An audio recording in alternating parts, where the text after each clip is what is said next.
कांतारा महिमा एपिसोड 15। ये कहानी सिंधपुर नाम के एक गांव की है, जहां पर राजेश और शंकर नाम के दोस्त रहते थे। उन दोनों की दोस्ती बहुत गहरी थी। एक दूसरे के बिना वे दोनों रहते ही नहीं थे। जो भी काम करते दोनों साथ में ही करते थे। भगवान पंजरली को वे दोनों हमेशा पूजा करते थे। उन दोनों को भगवान पंजरली पर अटूट विश्वास था कि हर मुसीबत से भगवान जी उन्हें जरूर उभारेंगे। यूं ही दिन बीत रहे थे। फिर कुछ दिनों बाद दोनों एक दूसरे को बिना बताए शारदा नाम की एक औरत से प्यार करने लगे। शारदा बड़ी ही खूबसूरत पर शातिर औरत थी। वो पैसों के लिए उन दोनों से प्यार करने का नाटक कर रही थी। वो दोनों बेचारे इस बात से अनजान थे। उन दोनों दोस्तों को उनकी प्रेमिका के बारे में पता चला। उन दोनों को बड़ा गुस्सा आया। उन्होंने एक दूसरे को घूरते हुए कहा, जिस लड़की से मैं प्यार करता हूँ उस पर तुम डोरे कैसे डाल सकते हो? राजेश ने भड़क कर कहा तो शंकर ने भी उसे यही सवाल किया। उन दोनों में इस बात को लेकर बहस बढ़ गई और इतनी बड़ी कि दोनों के बीच आपस में हाथापाई हो गई। इस घटना के बाद उन दोनों दोस्तों के बीच इतनी नफरत पैदा हो गई कि उनकी दोस्ती पर एक अंगार भी लगती तो आग लग जाती। पर शातिर शारदा ने उन दोनों के साथ अपने खेल को जारी रखा। ऐसे नाटक करती जैसे उसे कुछ पता ही न हो और उन दोनों से खूब पैसे ऐंठा करती। एक दिन शंकर ने शारदा को कॉल लगाया, पर शारदा ने कॉल उठाया ही नहीं। वो लगातार कॉल करता रहा, फिर भी शारदा ने उसे कोई जवाब नहीं दिया। वो उदास बैठा बड़ी ही गंभीरता से सोच रहा था। तभी वहाँ पर एक वृद्ध आदमी आया। बेटा, पिछले कुछ देर से देख रहा हूँ तुम बड़े दुखी नजर आते हो, क्या बात है? शंकर जवाब नहीं देना चाहता था। कुछ नहीं काका, मैं इतना तो समझ सकता हूँ कि तुम कुछ सोच रहे हो। जो तुम्हें सही लगता है वो सही नहीं है, और जिसे तुम गलत सोच रहे हो वो तुम्हारे लिए सही साबित होगा। काका, मेरी समझ में कुछ नहीं आ रहा। अगर तुम मेरी बात का मतलब समझना चाहते हो तो गांव के नदी किनारे जाकर देख लो। इतना कहकर वृद्ध आदमी वहाँ से चला गया। आखिर ये है कौन और इन्होंने मुझसे ये सब क्यों कहा? मुझे भला सही गलत का क्यों नहीं पता होगा? अगर काका ने कहा है तो एक बार जाकर देख ही लेता हूँ। फिर शंकर ने गांव से दूर नदी किनारे गया तो देखा शारदा अपने पति विनय के साथ बात कर रही थी। सुनिए ना, भला और कितने दिनों तक मैं ये नाटक चलाऊंगी? दोनों से मैंने बहुत सारे पैसे तो ऐंठ लिए हैं। अब चलो ना यहाँ से कहीं दूर चलते हैं। ये सब और कितने दिनों तक चलेगा बताइए? एक साथ सारे पैसे ले लोगी तो उन्हें तुम पर शक होने लगेगा, इसलिए आराम से उन्हें लूटती रहो। उनकी बातें सुनकर शंकर हक्का बक्का रह गया। उसने पास जाकर उनसे कहा, धिक्कार है तुम दोनों पर। पैसे हड़पने के लिए तुम दोनों ने हमारे दिलों से खेला। तुम दोनों को ऐसा करते शर्म नहीं आई? शंकर ने वहाँ से लौटकर गांव आया। वो भगवान पंजरली के शरणों में आया और अपनी हरकत पर बहुत ही दुखी हो रहा था। भगवान जी, मैंने सोचा कि वो औरत मुझसे सच में प्यार करती है और उसकी वजह से मैंने अपने दोस्त को ही भला बुरा सुनाया। अब मैं किस मुंह से अपने दोस्त के सामने जाऊं? वो बहुत दुखी हो रहा था कि तभी मंदिर में राजेश भी आ पहुंचा। दोस्त, मुझे माफ कर दो। मुझे सच क्या है पता चल चुका है। राजेश ने भी शारदा का सच उसे बता दिया। दोस्त, जो तुम्हारे साथ हुआ है वही मेरे साथ हुआ है। कोई वृद्ध काका थे, उन्होंने ही आकर मुझे सच्चाई से अवगत कराया। बात कर पता चला कि उन दोनों के साथ एक जैसा ही हुआ है। तब उनकी समझ में आया कि उनकी मदद करने कोई और नहीं बल्कि स्वयं भगवान पंजरली आए थे। भगवान पंजरली ने उन दोनों की दोस्ती बचाने के लिए जो किया था उसका आभार मानते हुए उन दोनों ने भगवान को नमन किया। सुनो, तुम दोनों मेरे बच्चे के समान हो, इसीलिए एक पिता की हैसियत से मैंने अपना कर्तव्य निभाया। तुम दोनों की जिंदगी पर जो दुष्ट शक्ति मंडरा रही थी, मैंने उसे दूर किया। बहुत जल्द मैं तुम दोनों की जिंदगी में एक गुणवान पत्नी प्रदान करूंगा। इस तरह औरों के बहकावे में आकर तुम दोनों की ये गहरी दोस्ती बिखरनी नहीं चाहिए। एक दूसरे पर विश्वास रखो और जिंदगी में आगे बढ़ो। इतना कहने के बाद वो स्वर गायब हो गया। इस बात से वे दोनों दोस्त बहुत खुश थे। यूं ही कुछ महीने बीते और फिर उन दोनों की शादी हो गई। वे दोनों अपनी गुणवान पत्नियों के साथ बहुत खुश थे। वे दोनों सुखी जीवन जी रहे थे। समंदर के किनारे गिरिजापुर नाम का एक गांव था। उस गांव में रहने वाले लोगों की जिंदगी जंगल पर ही निर्भर थी। उस गांव के सभी लोग भगवान पंजरली की पूजा करते हुए उसी जंगल के समीप रहते थे। जंगल में मिलने वाले फल सब्जियों को गांव वाले बहुत ही कम दाम में आस पड़ोस के गांव में बेचते थे। यूं ही दिन बीत रहे थे, पर एक दिन अचानक उस जंगल में कहीं से आग लग गई। वहां रहने वाले सभी लोग अपनी जान बचाते इधर उधर दौड़ रहे थे। कई लोग वहां से निकलने में सफल हुए थे, तो कुछ ऐसे भी थे जो उस आग में बुरी तरह से फंस चुके थे। मदद की गुहार लगाने लगे। उसी आग में शोभा नाम की एक छोटी सी लड़की भी फंसी हुई थी। बचाओ, कोई मुझे बचाओ, कोई मेरी मदद करो। यूं शोभा जोर जोर से चिल्लाने लगी। बाहर खड़े सभी लोग ये नजारा देख घबराने लगे। वो उनकी मदद कर नहीं पा रहे थे, पर कुछ ऐसे भी थे जो उस आग को बुझाने की पूरी कोशिश कर रहे थे, पर उसका कोई फायदा नहीं हो रहा था। उन लोगों की समझ में नहीं आया कि अब वो क्या करे। तब शोभा के पिता ने चिल्ला कर कहा, भगवान पंजरली जी, आप कहाँ हो? हमारी मदद के लिए आओ भगवान। यूं उसने जोर से चिल्ला कर कहा तो अचानक जोरों की हवा चलने लगी। उस तेज हवा के कारण आग और भी ज्यादा फैलने लगा। गांव वालों की घबराहट और भी बढ़ गई। अचानक बादल गरजने लगे और फिर बरसात शुरू हो गई। लोग वहां से दौड़ने लगे। आग पूरी तरह से बुझ गई। जो लोग आग में फंसे हुए थे वे सभी सुरक्षित बाहर निकल पाए। पूरे आधे घंटे तक धुआंधार बरसात हुई। जैसे ही बरसात थम गई, सभी गांव वाले इकट्ठे हो गए। वे सभी आपस में बात करते हुए, भगवान पंजरली ने ही हमारी जान बचाई है। अगर उनकी कृपा दृष्टि हम पर नहीं बनी होती तो ना जाने आज हम सबका क्या हो गया होता। वो हमारी मदद करते आ रहे हैं। पंजरली भगवान का आभार मान रहे थे। उस हादसे में किसी को कोई नुकसान नहीं हुआ, इस बात से वे सभी बहुत खुश थे। 2-3 दिन यूं ही बीते। आग की वजह से जंगल का बहुत सारा हिस्सा जल चुका था। व्यापार की दृष्टि से उनका नुकसान बहुत हुआ।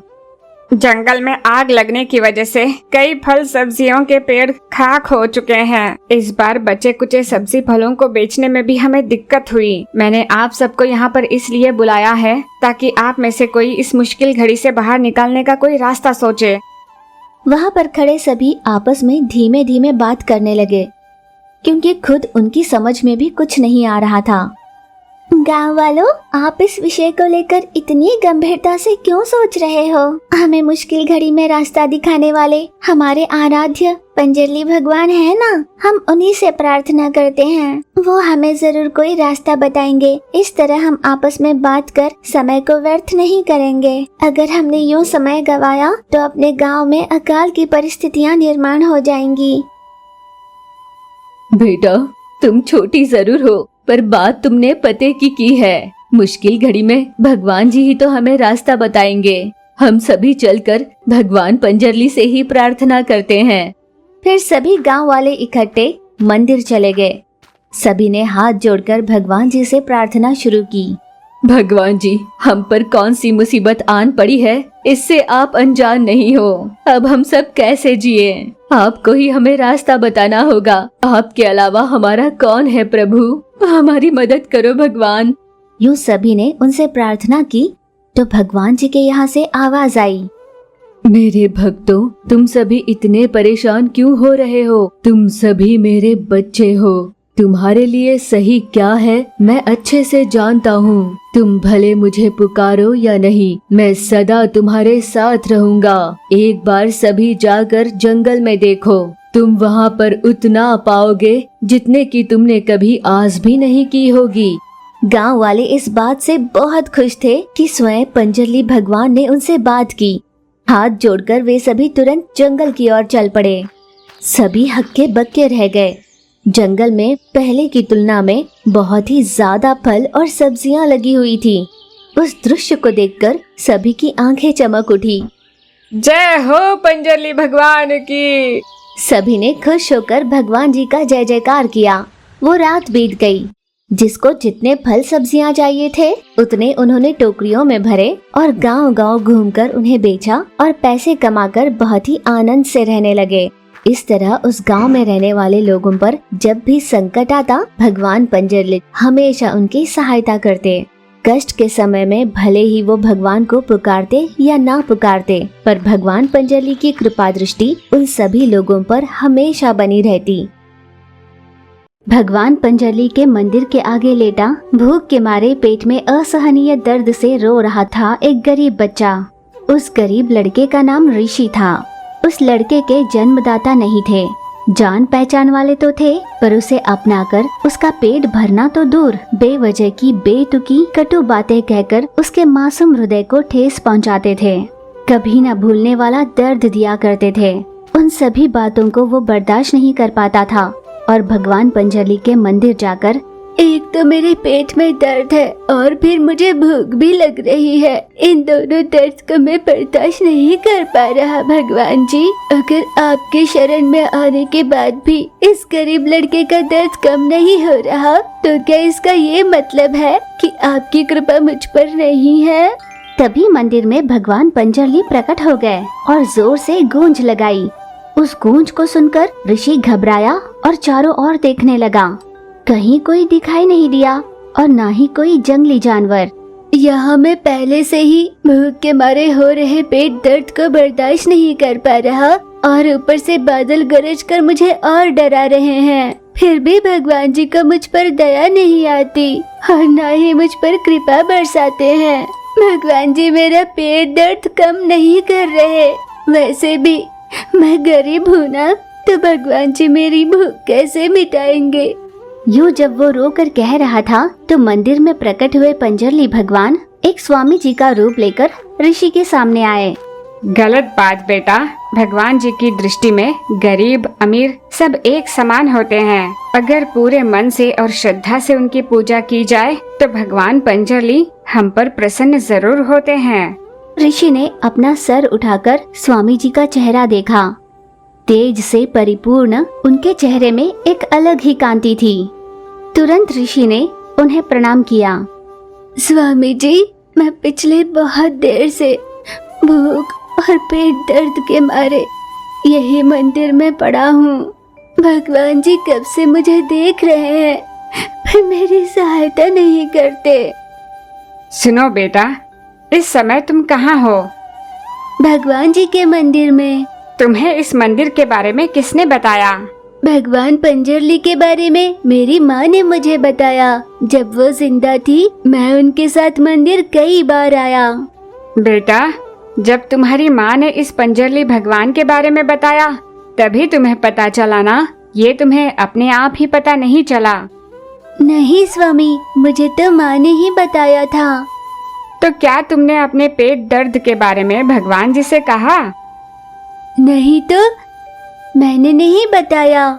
जब तक तुम ये नहीं कहते कि तुम्हें भूख लगी है, माँ तक तुम्हें खाना नहीं देती। भगवान जी का भी यही है। जब तक तुम अपने दर्द के बारे में उनसे नहीं कहते, भला उन्हें तुम्हारी दर्द का कैसे पता चलेगा? अब हाथ जोड़कर आंखें मूंद कर भगवान जी से अपने दर्द के बारे में बताओ। स्वामी जी के कहते ही ऋषि ने भगवान की ओर मुड़कर अपने दर्द के बारे में बताया। और क्या था, स्वामी का रूप लेकर भगवान पंजरली जो ऋषि के सामने आए थे वो झट से गायब हो गए। मुझे माफ कर दो भगवान जी, मुझे स्वामी जी ने बताया तब पता चला कि मैं क्या गलती कर रहा था। मुझ पर अपनी कृपा बरसाओ। भूख के मारे मैं इस दर्द को बर्दाश्त नहीं कर पा रहा। मेरी भूख मिटाकर मेरे पेट का दर्द कम करो भगवान जी। यूं जैसे ही ऋषि ने पूरे मन से उनकी प्रार्थना की तो भगवान जी उसके सामने प्रकट हो गए। तो क्या भगवान जी, अब आपको मुझ पर दया आई? मैं भूख और पेट दर्द का बर्दाश्त नहीं कर पा रहा भगवान जी, मुझे इस दर्द से मुक्ति दिलाओ। पहले तुम बैठ जाओ, सबसे पहले मैं तुम्हारी भूख मिटाता हूँ। ऋषि को ये सब अजीब सा लग रहा था। उसने मंदिर का भी एक चक्कर लगाया पर उसे कहीं भी भगवान पंजरली दिखाई नहीं दिए। फिर ऋषि ने सोचा कि वो वही करेगा जैसे भगवान पंजरली ने उसे करने के लिए कहा।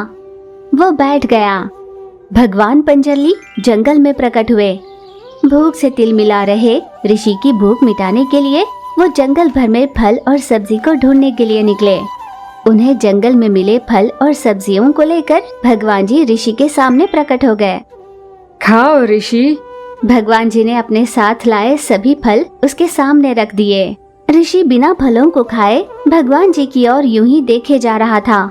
क्या हुआ बच्चे, तुम्हें भूख लगी थी ना, क्यों नहीं खा रहे? मैं खुद नहीं खा सकता, मुझे माँ खिलाया करती थी, क्या आप मुझे खिलाओगे? मासूम ऋषि के ऐसा कहते ही भगवान पंजरली ने एक फल उठाकर ऋषि को खिलाया। जब आप अपने हाथों से खिला रहे हो तो मुझे ऐसा लग रहा है मानो जैसे मेरी माँ मुझे खिला रही हो। आज से मेरे माँ और बाबूजी आप ही हो। ठीक है बेटा, आज से तुम मेरे पुत्र हुए। तुम्हें मुझसे माँ, बाप और एक दोस्त का प्यार मिलेगा। ये कहकर भगवान पंजरली ने ऋषि को फल खिलाए। इधर उधर की बातें करते हुए दोनों ने साथ में समय बिताया। यूं ही दिन बीत रहे थे। ऋषि उसी मंदिर के पास रहता और आसपास में कहीं कचरा गिरने नहीं देता। हर समय झाड़ू लगाता, वहाँ हमेशा साफ सफाई कर मंदिर के प्रांगण को स्वच्छ रखा करता। जो भी श्रद्धालु भगवान जी के दर्शन करने मंदिर आता, आसपास की सफाई देख ऋषि से हर कोई खुश हो जाता। इस तरह भगवान पंजरली जी ने फल फूलों को जो उनके भेंट में चढ़ा कर जाते, उन फलों को ऋषि को खिलाते हुए सभी का प्यार उससे बांटते थे। कृष्णपुर नाम के गांव में शांति और शंकर नाम के पति पत्नी रहते थे। उनकी बेबी नाम की एक बेटी थी। वो किसान परिवार था। वो किसानी करते और उसी से होने वाली कमाई से अपने परिवार का पालन पोषण करते। वो परिवार भगवान पंजरली का भक्त था। हर बरस अपनी फसल का एक हिस्सा वो भगवान पंजरली के नाम अर्पण करते थे। यूं उनका परिवार बड़ी ही खुशहाली से रहता था। एक दिन शांति और शंकर हर रोज की तरह अपनी खेती पर गए तो उन्होंने वहाँ पर बाड़ बना हुआ देखा, जहाँ एक बोर्ड लगाया हुआ था जिस पर लिखा था कि ये जमीन सरकार की है। उस बोर्ड को देख दोनों चौंक गए। उनकी समझ में नहीं आ रहा था कि ये सब क्या है। ये सब क्या है जी? मेरी समझ में नहीं आता, किसने किया होगा ये? सरकार की जमीन कैसे हो सकती है? हम चलकर पंचायत से बात करते हैं। वे दोनों वहाँ से गांव के सरपंच से बात करने के लिए जा ही रहे थे कि रास्ते में उनसे एक आदमी मिला। लगता है आपने उस बोर्ड को ठीक से पढ़ा नहीं। वो सरकार की नहीं, मेरी बेटी सारिका की जमीन है। उसके जन्मदिन पर मैं उपहार में उसे ये जमीन दे रहा हूँ। हमारी जमीन पर बाढ़ लगाकर हमसे ऐसी बात कैसे कर सकते हो? उस आदमी ने दोनों के मुंह पर 2 लाख रुपए फेंके। ये 2 लाख रुपए रख लो, अब से ये जमीन मेरी हो गई और तुम दोनों यहाँ से चलते बनो। आप ऐसा नहीं कर सकते, इस जमीन के सारे कागजात हमारे नाम पर है। वो बहुत पुरानी बात है, नए कागजात देखना चाहोगे? उस आदमी ने उसके पास रहे कुछ कागजात बताए। आप दोनों पढ़ नहीं सकते ना, मैं पढ़ के सुनाता हूँ। ऐसा कहकर उस आदमी ने कागजात में लिखा सब कुछ पढ़कर सुनाया। सब कुछ सुनने के बाद, आप हमारे साथ धोखा कर रहे हो, हम आपके खिलाफ पुलिस में कंप्लेन करेंगे। अगर तुम दोनों ने इस बात को यहीं रफा दफा नहीं किया ना, तो पता है मैं क्या कर सकता हूँ। पीछे पलट कर तो देखो। उस आदमी के कहने पर शांति और शंकर ने पीछे पलट कर देखा। कार में उनकी बेटी बेबी बैठी हुई थी। देख लिया ना अपनी बेटी को? अगर आपने ना नुकुर की तो आपकी बेटी को लिए कार खाई में गिर जाएगी। क्या ये मंजूर है? माता पिता बहुत दुखी हो गए। ऐसा मत कीजिए, हम कई सालों से उसी जमीन पर निर्भर अपना जीवन जी रहे हैं। इसके अलावा हमारे पास और कुछ नहीं। हम कोई और काम भी नहीं कर सकते। हाँ तो कोई बात नहीं, तुम दोनों इसी खेती में काम कर लेना, मुझे इसमें कोई दिक्कत नहीं। दोनों ने उस आदमी के हाथ पैर जोड़े, फिर भी उस आदमी ने दोनों की एक न सुनी। उस आदमी ने बड़ी ही निष्ठुरता से वहाँ से चला गया। कार में बैठी बेबी को उसने नीचे गिराया और अपनी कार लेकर वहाँ से चला गया। रोकर दौड़ती हुई बेबी अपने माँ बाप के पास गई। बहुत देर तक वो वहीं बैठकर सोचते रहे, फिर वापस अपने घर लौटे। पति पत्नी से दुख संभला नहीं जा रहा था। ये कौन है जो अचानक अपनी जिंदगी में अंधकार लेकर आया है? इतने सालों से जिस जमीन पर इतनी मेहनत कर रहे थे, वो आया और उसे लेकर चला गया। पति ने कोई जवाब नहीं दिया। इसी विषय पर गंभीरता से सोच रहा था और फिर अचानक उसे दिल का दौरा पड़ा, जिसमें वो चल बसा। ये आपको क्या हो गया? उठिए ना, उठ जाइए। पापा उठिए ना पापा, पापा उठिए ना पापा। फिर उन्होंने शंकर का अंतिम संस्कार किया। माँ और बेटी बिल्कुल अकेली हो चुकी थी। माँ, आप कहती थी ना कि जब जिंदगी में दुख आए तो भगवान सदा हमारे साथ रहते हैं। आप तो भगवान पंजरली की हमेशा पूजा करती हो ना माँ, फिर उन्होंने पापा को क्यों नहीं बचाया? बोलो ना माँ। बेटी के सवाल का माँ के पास कोई जवाब नहीं था। वो बस रोए जा रही थी। भगवान, क्या जवाब दूं मैं इस सवाल का? हमने हमेशा आप पर ही विश्वास रखा है, आपको ही पूजा है, पर कभी नहीं सोचा कि ऐसी दुर्दशा होगी। यूं वो जोर जोर से रोने लगी। माँ बेटी दोनों मेहनत कर जैसे तैसे घर चला रही थी। फिर एक दिन जिस आदमी ने उनके जमीन पर कब्जा किया था, वो दौड़ा दौड़ा उनके पास चला आया। बहन जी, ये आपकी जमीन के कागजात हैं और ये लीजिए, मैं अपना घर भी आपके नाम कर रहा हूँ। आप दोनों अब से वहीं पर रहना और आपकी बेटी की पूरी पढ़ाई मुफ्त में हो जाए, इसका बंदोबस्त करता हूँ, क्योंकि मेरे नाम 3 स्कूल हैं। आपकी बेटी किसी भी स्कूल में पढ़ सकती है। बहना मना मत करना, इसे स्वीकार लेना, पर उनसे कह देना कि वो मेरे सपने में ना आए। वो सपने में आते हैं तो मुझे लगता है मैं सच में उन्हें देख रहा हूँ। मेरे दिल की धड़कनें तेज हो रही है। भगवान पंजरली से कह देना कि मेरे पास न आए। मैंने तुम लोगों के साथ जो अन्याय किया है, उसके बदले हर दिन मुझे तारे दिखा रहे हैं भगवान जी। ये उनके सामने विनती कर वो वहाँ से चला गया। ये सब जानने के बाद शांति और बेबी इस बात को लेकर बहुत खुश हुए कि भगवान पंजरली का हाथ हमेशा उनके साथ है। सृष्टि में जो भी होता है वो बिना भगवान के मर्जी से नहीं होता। इस सत्य को स्वीकार कर शांति अपनी जिंदगी में आगे बढ़ने की सोच रही थी।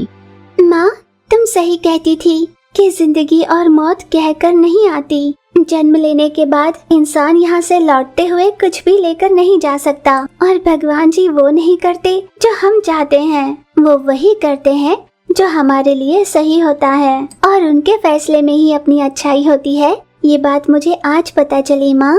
फिर उस दिन से शांति हमेशा की तरह अपनी खेती करने लगी। बेटी को मुफ्त में उस बड़े स्कूल में पढ़ने भेजती और उस भव्य से इमारत में अपनी बेटी के साथ रहते हुए नित्य पंजरली भगवान के दर्शन करने जाती थी। मदनपुर नाम का गांव खिलखिलाती हरियाली से, बहती नदी से और सुंदर वातावरण से सुशोभित और सुखमय थी, तो उसका कारण था उस गांव में उद्भव हुए पंजरली भगवान की कृपा दृष्टि। जब गांव वालों को इस बात का साक्षात्कार हुआ तो सभी गांव वाले पूरी श्रद्धा और भक्ति के साथ उनकी पूजा करने लगे। उसी गांव में राजीव और उसकी बेटी रजनी रहते थे, जिसकी शादी की उम्र हो रही थी। पर राजीव कोई काम नहीं करता था, जुआ खेला करता था। बेटी रजनी मजदूरी का काम करती और इस तरह हुई कमाई से अपना घर चलाती और भगवान पंजरली को पूजा करती थी। एक दिन सुबह सवेरे काम पर निकलने से पहले, भगवान पंजरली जी, मैं हर रोज काम पर जाने से पहले और काम से लौटने के बाद आपके दर्शन करके ही जाती हूँ। मेरी एक ही इच्छा है भगवान, मेरे पिता भले ही अपनी जवान बेटी की शादी की ना सोचे, पर शराब पीकर जुआ न खेले, इतना ही करना भगवान। आपसे विनती है कि मेरे पिता को एक जिम्मेदार आम पिता की तरह बदल दो। मुझे और मेरे पिता को अपनी शरण में ले लो भगवान। यूं भरे हुए मन से उसने भगवान से प्रार्थना की और काम पर चली गई। उस समय मंदिर से थोड़ी दूर में ही खड़ा था राजीव और उसकी आंखें भर आई। वो भी मंदिर में आया और भगवान के सामने हाथ जोड़े। भगवान जी, बड़े कहते हैं कि जो जहाँ खोता है उसे वही पाने का प्रयास करना चाहिए। मैं भी वही कर रहा हूँ। मैंने जुए में अपना सब कुछ खो दिया। अब फिर से जुआ खेल कर ही मैं उसे वापस कमाना चाहता हूँ। ऐसे बहुत सारे पैसे कमाकर मेरी बिटिया की शादी करूँ और उसे उसके घर भेज दूँ। मुझे जुए में जिता दो भगवान। ऐसे भगवान से प्रार्थना कर वो जुआ खेलने के लिए चला गया। पर बेचारी रजनी हर वो काम करती जो उसे मिलता। वो ना कभी उसे मना करती और ना ये कहती कि उसे करना नहीं आता। पर एक दिन कमर में दर्द की शिकायत लेकर राजीव खटिए पर लेटा रहा, किसी बच्चे के भांति रोए जा रहा था। रजनी ये देख घबराई और पिता के पास जाकर, पिताजी, ये आपको क्या हुआ? आप रो क्यों रहे हो? बेटा, कमर का दर्द बहुत असहनीय है। मैं इसे बर्दाश्त नहीं कर पा रहा। पापा, थोड़ा धीरज रखो, मैं आपको डॉक्टर के पास ले चलती हूँ। मैं नहीं आ पाऊंगा, मुझसे नहीं होगा बेटा। तुम किसी तरह डॉक्टर को ही यहाँ लेकर आओ बेटा। ठीक है पापा, मैं उन्हें लेकर आती हूँ। आप थोड़ा हिम्मत से काम लेना। रजनी ने भगवान पंजरली को याद किया। हे भगवान पंजरली जी, आपके ही भरोसे काम कर मैं जैसे तैसे अपने पिता का ध्यान रख रही हूँ। मेरे पिता को इस कमर दर्द से छुटकारा दिलाओ भगवान। यूं मन ही मन उनसे प्रार्थना की और रजनी तुरंत गांव के डॉक्टर मुरली के पास गई। उसने डॉक्टर से मिलकर सारी बात कही तो डॉक्टर ने एक पल भी नहीं गवाया और तुरंत राजीव को देखने उनके घर पर पहुंचे। देखिए, आपके पिता की हालत को देखकर जैसे दर्द किडनी में है। अच्छा होगा अगर इनका आप टेस्ट करा लें। दर्द की असली वजह पता चल जाएगी। डॉक्टर ने रसीद लिख कर दी और रजनी की दी फीस लेकर वो वहां से चले गए। रजनी खटिए पर लेटे अपने पिता के पास आकर बैठी और उनसे बातें करने लगी। यूं बातें करते करते राजीव सो गया। रजनी तुरंत भगवान पंजरली के मंदिर चली गई। भगवान पंजरली जी, हमारे लिए आप ही हमारा सहारा हो। मेरे पिताजी को ठीक कर दो। प्रार्थना कर वो घर वापस आई। राजीव का दर्द और बढ़ता जा रहा था। रजनी ने सोचा कि अब इंतजार करने का कोई फायदा नहीं। वो अपने पिता को बड़े अस्पताल ले गई। डॉक्टर ने रजनी से कहा, आपके पिता के दोनों किडनी खराब हो चुके हैं। अब कम से कम एक किडनी अगर ना लगवाई जाए तो वो नहीं बच सकते। पर डॉक्टर साहब, पर मेरे पिता तो शराब नहीं पीते। भले ही वो शराब न पीते हो, पर उनकी दोनों किडनी खराब हो चुकी हैं। वो कुछ ही दिन जी पाएंगे। आगे आपकी मर्जी। इतना कहकर डॉक्टर वहां से चले गए। रजनी की समझ में नहीं आ रहा था कि वो आखिर क्या करे। रात हो रही थी। डॉक्टर्स के दिए इंजेक्शन के असर से राजीव गहरी नींद में था। रजनी भगवान पंजरली की प्रार्थना करते करते वो भी सो गई। अपनी भक्त को इतने दर्द में देखकर सपने में भगवान पंजरली ने उसे दर्शन दिए। उन्होंने जोर से गूंज लगाई, भगवान जी, आप मेरे पिता को अपने साथ ले जाने आए हो ना? मुझे अकेला करने आए हो ना? बेटा, पर अगर तुम्हारे पिता के बचने के कुछ भी आसार हो तो तुम क्या करोगी? मैं अपनी जान देकर भी अपने पिता की जान बचाऊंगी भगवान जी। अगर तुम्हारी जान ही नहीं रही तो तुम्हारे पिता का कौन ख्याल रखेगा? अब तुम अपने पिता की बच्चे की तरह देखभाल करती हो। अब इस बीमारी के चलते वो अस्पताल में दाखिल है। आगे कौन उनका ख्याल रखेगा? अब मैं क्या करूं? ये तुम्हें खुद सोचना होगा रजनी। पिता से प्यार उन्हें बचा कर रखने में नहीं, बल्कि उनका ध्यान रखने में भी होता है। कुछ ऐसा सोचो कि तुम दोनों भी जिंदा रह पाओ। मेरा आशीर्वाद सदा तुम्हारे साथ रहेगा। भगवान जी सपने से गायब हो गए। वो तुरंत अपने पिता के पास गई और उन्हें देखने लगी। तब अचानक उसे खुद की किडनी याद आई। वो तुरंत डॉक्टर से मिली, उनसे यही बात की। डॉक्टर ने सारे टेस्ट किए और कहा कि उसकी किडनी राजीव के लिए सही होगी। फिर ऑपरेशन कर एक किडनी डॉक्टर्स ने राजीव को दे दी। उन दोनों को एक नई जिंदगी मिली। रजनी मंदिर गई। भगवान जी, आपके बताए उपाय से ही मैं और मेरे पिता आज हम दोनों जीवित हैं। आपसे आशीर्वाद लेकर काम पर जाने के लिए आई हूँ भगवान जी। भगवान पंजरली ने फिर से उसे दर्शन दिए। जोर से गूंज लगाई। मैं आज एक बात बताने आया हूँ बेटा, तुम जैसी बेटी पाकर तुम्हारे पिता धन्य हो गए हैं। मैं भी उतना भाग्यशाली बनना चाहता हूँ। सदा सुखी रहो। गूंज लगाते हुए वे चले गए और रजनी खुशी खुशी काम पर चली गई। रात का समय था। सारा गांव शांति से सो रहा था।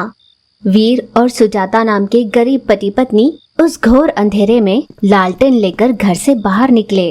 गांव में हर तरफ सन्नाटा था। पति पत्नी हाथ में लालटेन लिए धीमे कदमों से गांव से दूर रहे भगवान पंजरली के मंदिर जा रहे थे।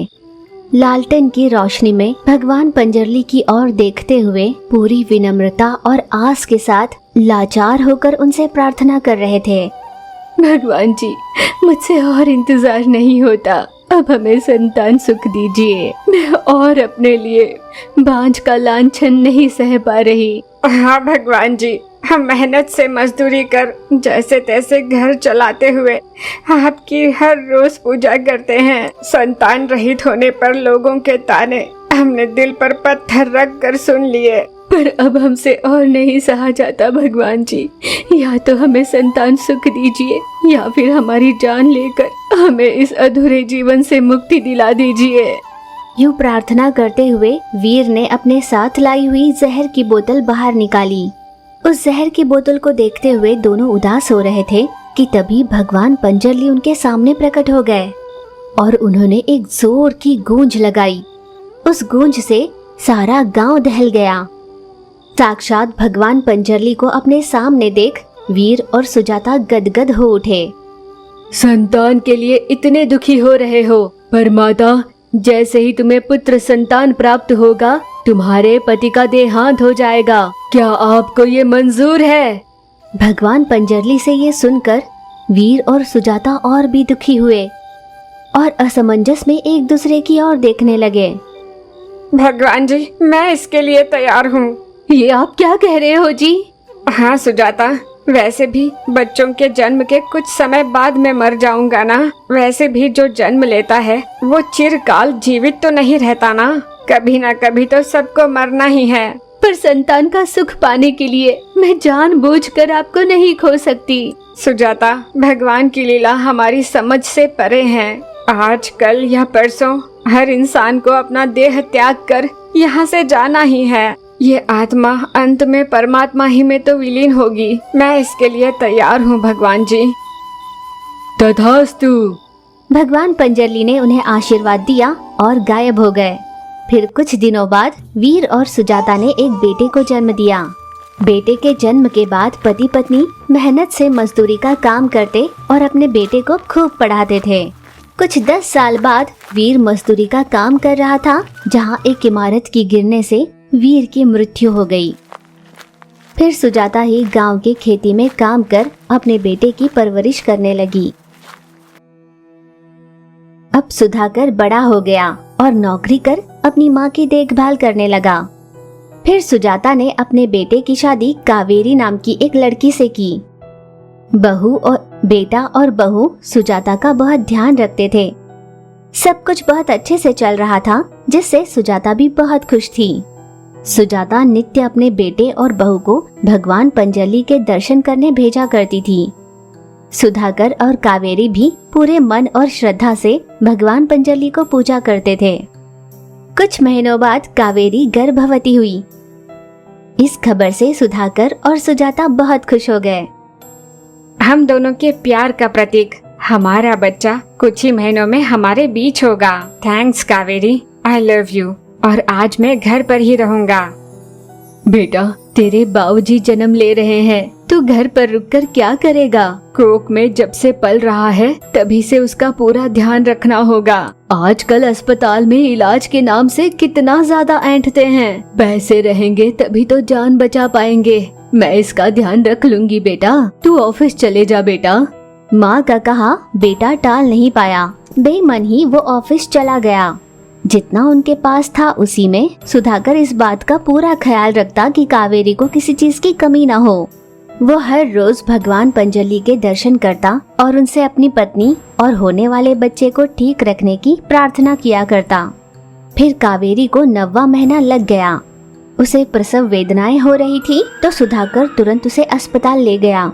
बेड पर लेटी कावेरी भगवान पंजरली का नाम स्मरण कर रही थी। उनके घर जुड़वा बच्चों ने जन्म लिया। कावेरी और बच्चे बिल्कुल सलामत थे तो वो उन्हें लेकर अपने घर लौटा। बच्चों की किलकारियों से घर गूंज उठ रहा था। उनकी अटखेलियों से घर में सभी खुश थे। पर दुर्भाग्यवश उस रात दिल का दौरा पड़ने से सुधाकर की मृत्यु हो गई। उसकी मौत से जैसे कावेरी की दुनिया ही उजड़ गई थी।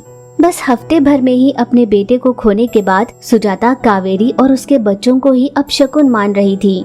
उस दिन से सुजाता का रवैया ही बदल गया। अरे कुलक्षणी, अब यहाँ रहकर क्या मेरी भी जान लेगी?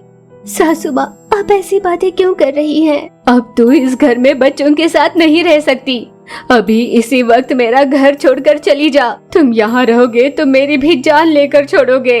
तुम जैसे दरिद्र शगुन वाले मेरे घर पर रहे तो तुम्हारा काला साया मेरे घर को बर्बाद कर देगा। जाओ मेरा घर छोड़कर। आप ये कैसी बातें कर रही है? पाप पुण्य से कोसों दूर मेरे मासूम बच्चों ने आपका क्या बिगाड़ा है? आप उनके बारे में ऐसा क्यों कह रही है? और ऐसे अचानक मैं अपने बच्चों को लेकर कहाँ जाऊंगी? जब तक ये जिंदा थे आप मुझसे ऐसा बर्ताव नहीं करती थी।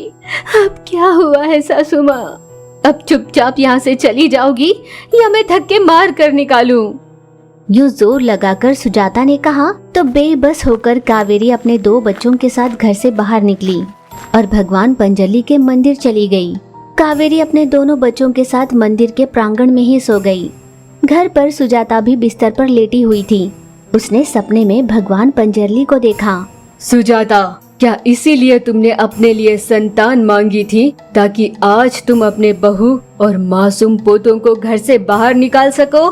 तुम्हारे संतान के जन्म के बाद तुम्हारे पति की मृत्यु हुई तो वो भगवान की मर्जी थी, और अब जब तुम्हारे पोतों के जन्म के बाद तुम्हारे बेटे की मृत्यु हुई तो तुम्हारी बहू कुलक्षणी बन गई। सोचो, अगर तुम्हारी सास होती तो तुम्हारा क्या होता? इतना कहकर भगवान जी गायब हो गए। सुजाता की आंख खुली। उसे अपने गलती का एहसास हुआ। वो तुरंत लालटेन लेकर भगवान पंजरली के मंदिर गई। वहाँ उसने अपनी बहू को 2 बच्चों के साथ रोते हुए देखा। सुजाता ने प्यार से एक बच्चे को उठाया और अपनी बहू से माफी मांगी। भगवान पंजरली के आगे हाथ जोड़कर वो अपनी बहू और पोतों को लेकर घर चली गई। एक सुंदर सा जंगल हुआ करता था और उस जंगल में कुछ परिवार रहते थे। उस जंगल में रहने वालों को अच्छे बुरे की समझ देने के लिए बुजुर्ग राघव चाचा रहते थे।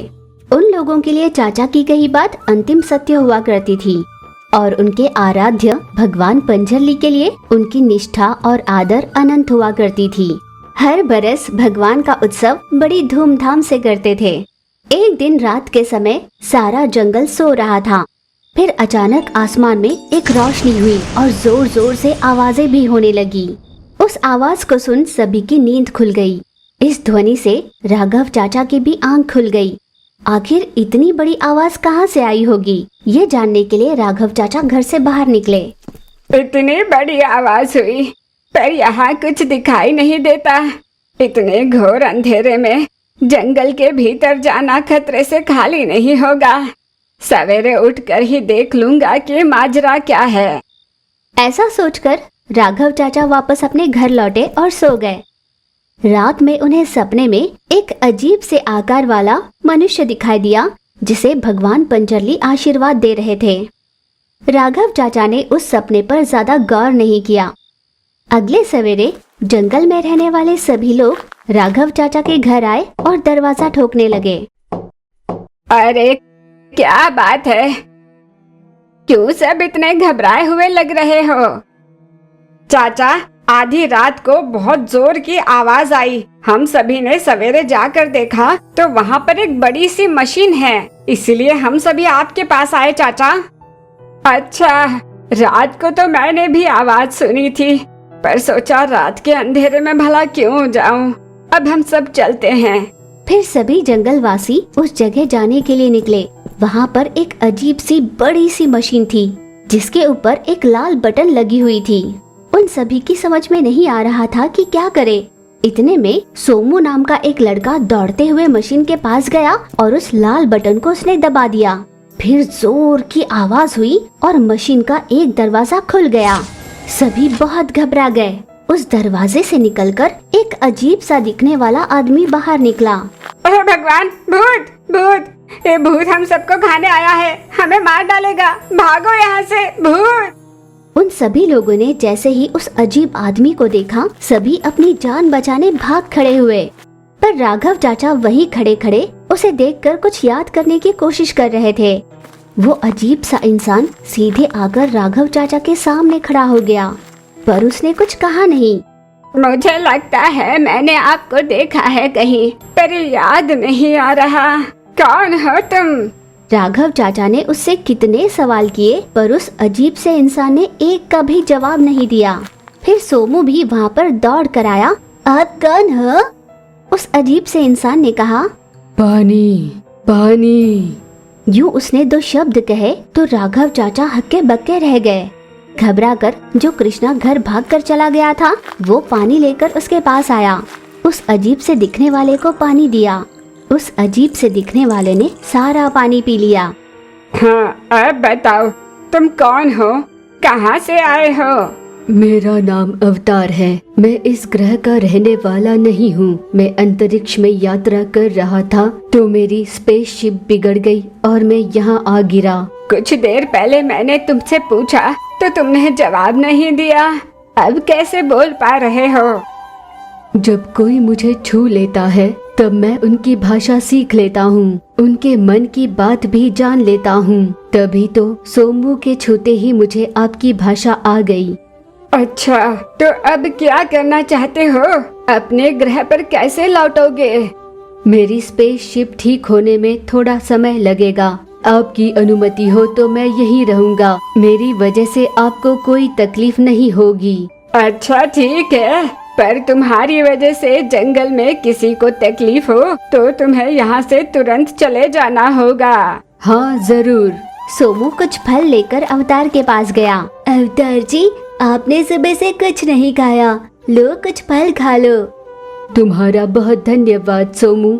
अगर तुमने मुझे नहीं छुआ होता तो ये सब मुझे कोई भूत मानते। मैं तुम्हारे लिए एक मैजिक करूँगा। देखो, तुम्हारे लाए फलों को तुम्हारी मनपसंद मिठाई में बदल दूंगा। अब्राकडाब्रा। अरे वाह, ये तो बहुत बढ़िया है। धीरे धीरे सोमू और अवतार में अच्छी दोस्ती हो गई। वे दोनों बहुत सारा समय साथ में बिताने लगे। एक दिन जंगल से सब्जी लाने के लिए कृष्णा निकला, पर चलते चलते अनजाने ही वो एक दलदल में फंस गया। बचाओ, कोई मुझे बचा लो, मैं गलती से दलदल में गिर गया, कोई मेरी जान बचाओ। बेचारा कृष्णा जोर जोर से आवाज लगा रहा था, पर किसी तक उसकी आवाज पहुंच नहीं रही थी। कोई भी उसकी मदद के लिए नहीं आ रहा था। पर सही समय पर अवतार वहां पर आ पहुंचा। कृष्णा, घबराओ मत, मेरा हाथ थामो। अवतार के कहने पर कृष्णा ने उसका हाथ थाम लिया। अवतार ने कृष्णा को दलदल से बाहर निकालकर उसकी जान बचाई। जब सभी को ये बात पता चली, सभी अवतार का आभार मानने लगे। राघव चाचा भी तुरंत अवतार के पास आए। अवतार, इस जंगल में रहने वाले सभी मेरे बच्चों के समान हैं। मेरे बच्चों की रक्षा तुमने की तो आज से तुम भी मेरे बच्चे के समान ही हो। राघव चाचा भावुक हुए और अवतार को अपने गले से लगाया। अवतार एकदम से उदास हो गया। अवतार, क्या हुआ? अभी तो ठीक थे, एकदम से उदास क्यों हो गए? मैं आपसे कुछ कहना चाहता हूँ। जंगल में किसी से नहीं कहोगे। अच्छा ठीक है, नहीं बताएंगे, कहो तो। अभी जब आपने मुझे गले से लगाया, मुझे आपका भविष्य दिखाई दिया। हर साल जो आप भगवान पंजरली की पूजा करते हो, इस साल उस पूजा में इस पूरे जंगल में आग लगने वाली है। राघव चाचा बहुत दुखी हो गए। वो घर आए और इसी विषय में बहुत उदासी से सोचने लगे। पर इस एक कारण की वजह से अपने इष्ट देव की पूजा रोक दी जाए, ये भी वो नहीं चाहते थे। वो जरूर मनाएंगे, ऐसे चाचा ने ठान लिया। दूसरी ओर अवतार भी अपने मशीन को ठीक कर रहा था। देखते ही देखते भगवान पंजरली के उत्सव का समय आया। सभी जोरों शोरों से उत्साह से उस महोत्सव में शामिल होने के लिए तैयार थे। राघव चाचा भले ही मन में बहुत दुखी थे, पर दिखावे के लिए वो मुस्कुरा रहे थे। पर कुछ ही पलों बाद ना जाने कहां से पर पूरे जंगल में आग लग गई। सभी लोग बहुत डर गए।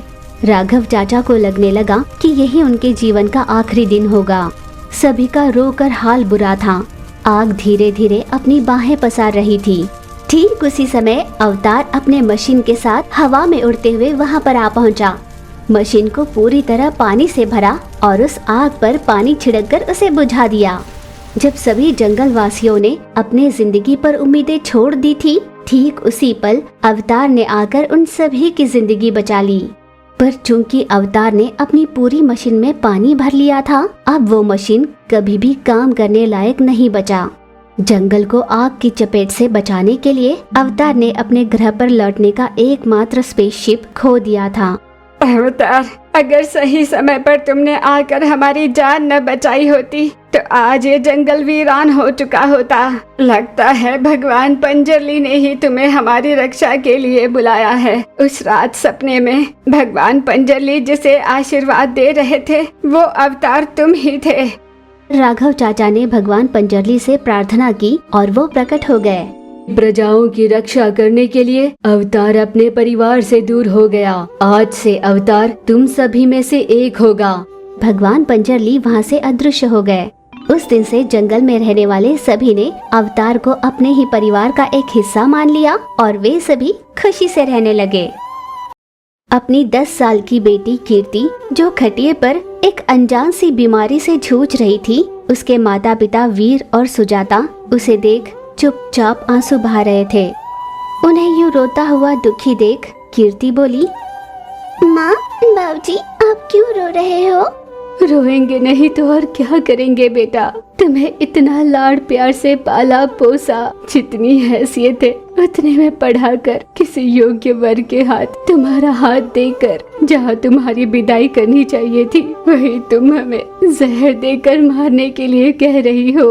माँ, मुझे कौन सी बीमारी लगी कोई नहीं जानता। इसके इलाज में खेत को बेच डाला, जिससे भी कर्ज मिला ले लिया। अब आप दोनों के पास और कुछ भी तो नहीं बचा ना।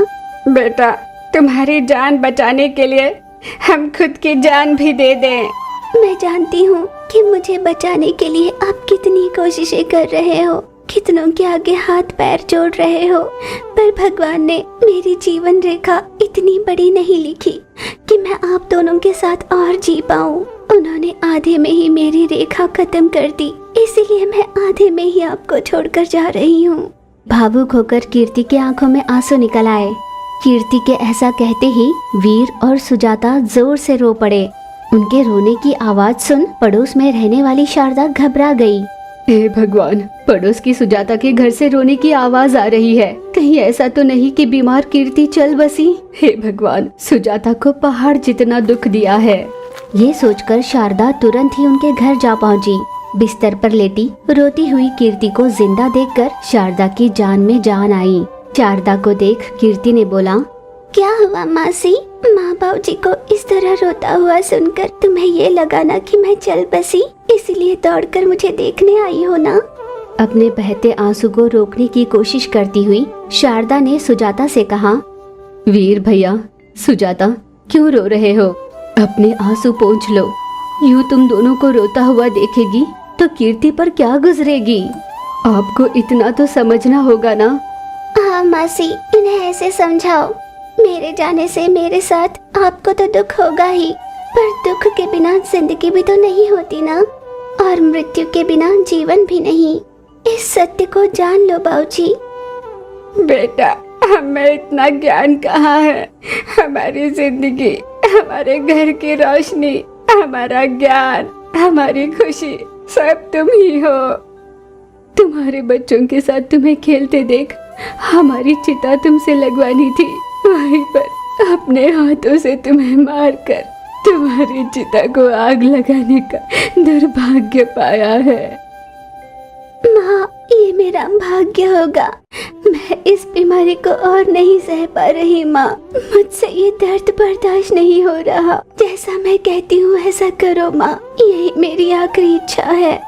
कम से कम मरने से पहले मेरी एक ख्वाहिश पूरी हुई, इस खुशी से मर जाऊंगी।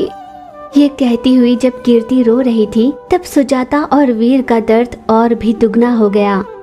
सुजाता को इस बात का दुख बहुत था, पर कीर्ति की आखिरी इच्छा के बारे में उसे कुछ नहीं पता था, इसलिए उसने वीर और सुजाता से कहा, वीर भैया, सुजाता, अब रोना बंद करो और कीर्ति बिटिया की इच्छा को पूरा करो। उनके आखिरी पलों में उनकी इच्छा को पूरी करने पर ही तो मरने के बाद उन्हें मोक्ष मिलता है। वो सीधे भगवान के घर ही पहुंचते हैं। हाँ मासी, माँ बाबू जी को समझाओ।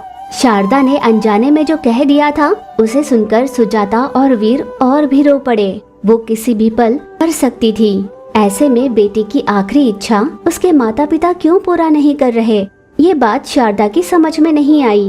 वो हैरान होकर उन्हें देखती हुई बोली, सुजाता, अब बस भी करो रोना। सबसे पहले कीर्ति की आखिरी इच्छा तो पूरी करो। पैसों की जरूरत हो तो बताना, मैं इंतजाम कर दूंगी।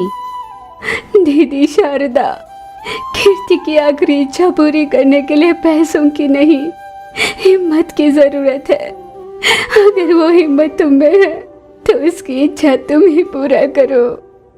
अपनी माँ सुजाता को ऐसा कहते हुए सुनकर कीर्ति ने शारदा से कहा, हाँ शारदा मासी, मेरी आखिरी इच्छा तुम ही पूरा करो। माँ ने सही कहा, क्योंकि मेरे स्कूल से आने के बाद माँ और बाबूजी जब रात तक घर नहीं आते थे तो तुम ही तो माँ की तरह मेरी देखभाल करती थी ना। अगर मेरी आखिरी इच्छा तुमने पूरी की तो मुझे उतना ही अच्छा लगेगा। अरे हाँ बेटा, जरूर, मैं जरूर तुम्हारी आखिरी इच्छा पूरी करूंगी। बताओ बेटा, तुम्हें क्या खाने का मन कर रहा है या तुम्हें कुछ पीना है? बताओ, मैं चुटकियों में बना कर लाऊंगी। शारदा मासी, सुना है जंगल में पूर्वी दिशा में एक पेड़ है जिसके विषारी पत्ते हैं। तुम उन पत्तों को लाकर उसे महीन घिसकर उसका रस मुझे पिला दो मासी। जैसे ही कीर्ति ने ये बात कही, शारदा के पैरों तले जमीन खिसक गई। वो निशब्द हो गई। सुजाता और वीर धाए धाए रोए जा रहे थे। कुछ देर बाद शारदा ने वीर और सुजाता को समझाया। वीर दबे पांव से जंगल पहुंचा। वो आंसू बहाते हुए उस पेड़ को ढूंढने लगा। फिर उसे कहीं वो पत्ते दिखाई दिए। वो उन्हें तोड़ने के लिए जैसे ही उसके पास गया तो भगवान पंजरली वहां प्रकट हो गए। उन्होंने जोर से गूंज लगाई। वीर अचानक घबरा गया। तब भगवान पंजरली ने वीर के हाथ में एक मूली दी और कहा कि उसे कीर्ति के हाथ में बांधे। इतना कहकर वो गायब हो गए। वीर बड़ा खुश होकर अपने घर पहुंचा। उसने अपनी पत्नी सुजाता से जंगल में दर्शन दिए, भगवान पंजरली के बारे में बताया और मूली दिखाई। हमें भला क्या पता कि किस मूली में क्या शक्ति है। भगवान पंजरली ने दी है तो जरूर कुछ खास होगा। जल्दी से इसे बांध दीजिए। वीर ने उस मूली को कीर्ति के हाथ में बांधा, पर मूली के बांधते ही कीर्ति ने अपनी आंखें मूंद ली। माता पिता की समझ में नहीं आया। उसकी धड़कनें चल रही थी। बुलाने पर कीर्ति आवाज भी दे रही थी। कुछ देर बाद कीर्ति झट से बिस्तर से उठकर ऐसे बैठी जैसे उसे कोई बीमारी थी ही नहीं। उस दिन से उनकी खुशी का ठिकाना नहीं रहा। उन्होंने नित्य भगवान पंजरली की पूजा करनी शुरू की। कनकपुर नाम के गांव में रामानुज नाम का एक जमींदार रहता था। उसकी पत्नी का नाम पार्वती था। इस जोड़े की 6 साल की एक बेटी भी थी। उसका नाम नंदिनी था। सहायता की आस रखे जो भी उसके दर पर आता, रामानुज मना किए बिना उनकी सहायता करता था। एक दिन वे सभी कार में बैठे मंदिर जा रहे थे। अरे, कार के ब्रेक्स फेल हो गए। क्या कहा आपने? हे भगवान, अब क्या करेंगे? अरे, आगे एक मोड़ आ रहा है। जल्दी से कुछ करिए ना, वरना हम मर जाएंगे। जल्दी से नंदिनी को कार के बाहर फेंको। ये आप क्या कह रहे हो? पार्वती, हमारे पास ज्यादा समय नहीं है। कम से कम अपनी बेटी की जान बचनी चाहिए। पार्वती ने आंसू बहाते हुए हाथों से उठाकर अपनी बेटी को कार से बाहर फेंका। नंदिनी को कार से बाहर फेंकने के बाद इतने में रामानुज की कार पर्वत की चोटी पर नियंत्रण खो बैठा और ऊंचाई से खाई में गिर गया। इस हादसे में रामानुज और पार्वती जलकर खाक हो गए। गांव वालों को जैसे ही इस दुर्घटना के बारे में पता चला, वे सभी तुरंत उस घटना स्थल पर पहुंचे, पर रामानुज और पार्वती के शव का एक निशान भी नहीं बचा था। गांव वालों ने समझा कि पार्वती और रामानुज के साथ उनकी बेटी नंदिनी भी चल बसी होगी। वो इस बात से अनजान थे कि वो जिंदा है। फिर कुछ दिनों बाद रामानुज के भाई चंदू ने अपने भाई की पूरी जायदाद अपने नाम कर ली। कार की खिड़की से गिरी हुई नंदिनी का ड्रेस एक पेड़ की टहनी से फंस गया, जिससे वो लटकी रही। उसी गांव में एक गरीब लकड़हार रहता था। हर रोज की तरह वो लकड़ी तोड़ने के लिए जंगल में गया तो उसने पेड़ से लटकती हुई नंदिनी को देखा और तुरंत उसे पेड़ से उतारा। वो अपने घर ले गया। बेटा, कौन हो तुम? क्या हुआ था तुम्हारे साथ? कहाँ रहती हो? मुझे नहीं पता, मुझे कुछ भी याद नहीं आ रहा। आप कौन हो? याद करने की कोशिश करो बेटा, तुम जंगल में कैसे आई? मुझे नहीं पता। अरे रहने दो, तुम्हें भूख लग रही होगी ना, मैं तुम्हारे लिए कुछ लेकर आता हूँ। तब तक तुम थोड़ा आराम कर लो। गंगाराम जंगल की ओर चल पड़ा। उस नन्ही सी बिटिया पर दया आई तो मैंने कह दिया कि मैं खाने के लिए कुछ ले आऊंगा, पर मेरे पास तो एक फूटी कौड़ी भी नहीं। गंगाराम की समझ में नहीं आ रहा था कि वो उस लड़की के लिए क्या करे। वो तुरंत ही भगवान पंजरली के पास चला गया। हे भगवान, मैंने आज तक आपसे कुछ नहीं मांगा, उस मासूम लड़की की मदद कर दो। अचानक कुछ याद आया। अभी मैंने उस लड़की के गले में सोने की चैन देखी, उस चैन को बेचकर उस बिटिया के लिए कुछ खाने की चीज लाऊंगा। ना जाने किस अभागिन माँ की बेटी है। ऐसा ठानकर गंगाराम घर वापस गया और नंदिनी के गले से सोने की चैन निकाली। वो उसे बेचने के लिए जा ही रहा था कि रास्ते में उसका सामना कुछ चोरों से हुआ। चुपचाप अपने पास रहे पैसे हमें दे दो, वरना मार डालेंगे। मेरे पास एक फूटी कौड़ी भी नहीं है। घर पर एक मासूम सी लड़की भूख से तड़प रही है, बस उसके खाने के लिए ही कुछ ले जाने इतनी दूर आया हूँ। जो भी हमारे हाथ लगता है वो यही रोना रोता है। चुपचाप पैसे हमें दे दो। मैं भगवान की कसम खाकर कहता हूँ, मेरे पास फूटी कौड़ी भी नहीं। लगता नहीं ये बुढ़ाओ मानेगा, इसे मार कर इसके पास से पैसे छीन लो। उन चोरों ने छुरी निकाली और गंगाराम के सीने में भोंक कर उसे मार डाला और वहाँ से भाग निकले। जैसे ही सोने पर चोरों का हाथ पड़ा, घर पर रही नंदिनी नींद से जागी। माँ, पापा, कहाँ हो आप दोनों? माँ, मुझे भूख लगी है। पापा, मुझे डर लग रहा है। आओ ना, मुझे उठाकर अपने साथ ले जाओ ना। वो बहुत देर तक रोकर आवाज देने लगी, पर जब कोई नहीं आया तो घर के एक कोने में चुपचाप बैठी रोने लगी।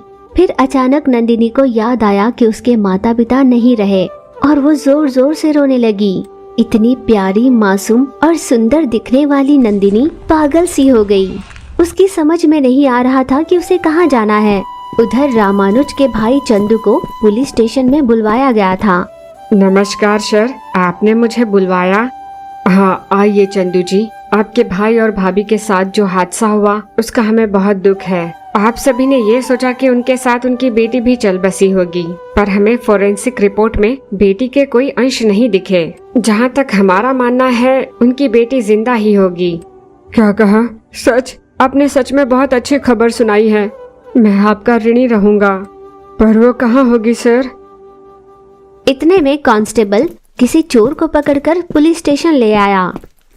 सर, ये एक चोरों का गिरोह है। सुना है जंगल में आने जाने वालों को मारकर उनसे पैसा और सोना लूट लेते हैं। और सर, ये रहे वो गहने जो हमने इनसे बरामद किए हैं। सर, ये तो मेरी भतीजी का ही नेकलेस है। मेरे भैया और भाभी ने बड़े प्यार से उसके जन्मदिन पर ये खास नेकलेस बनवाया था। अगर ये नेकलेस इन्हें मिला है तो जरूर ये मेरी भतीजी को जानते होंगे। सुनो, चुपचाप बता दो कि तुम्हें ये नेकलेस कहाँ मिला, वरना तुम्हारा अंजाम बहुत बुरा होगा। सर, जंगल में हमें कोई मिला तो हमने उसे मार कर उससे छीन लिया ये चैन। कौन था वो? कह रहा था कि कोई भूख से तड़प रहा है तो उसी के लिए खाना ले जाना है। हमें लगा वो झूठ कह रहा होगा, इसलिए हमने उसे मार कर छीन लिया चैन। इंस्पेक्टर जी, जरूर वो आदमी मेरी भतीजी के बारे में ही कह रहा होगा। चलिए सर, जल्दी वहाँ चलते हैं।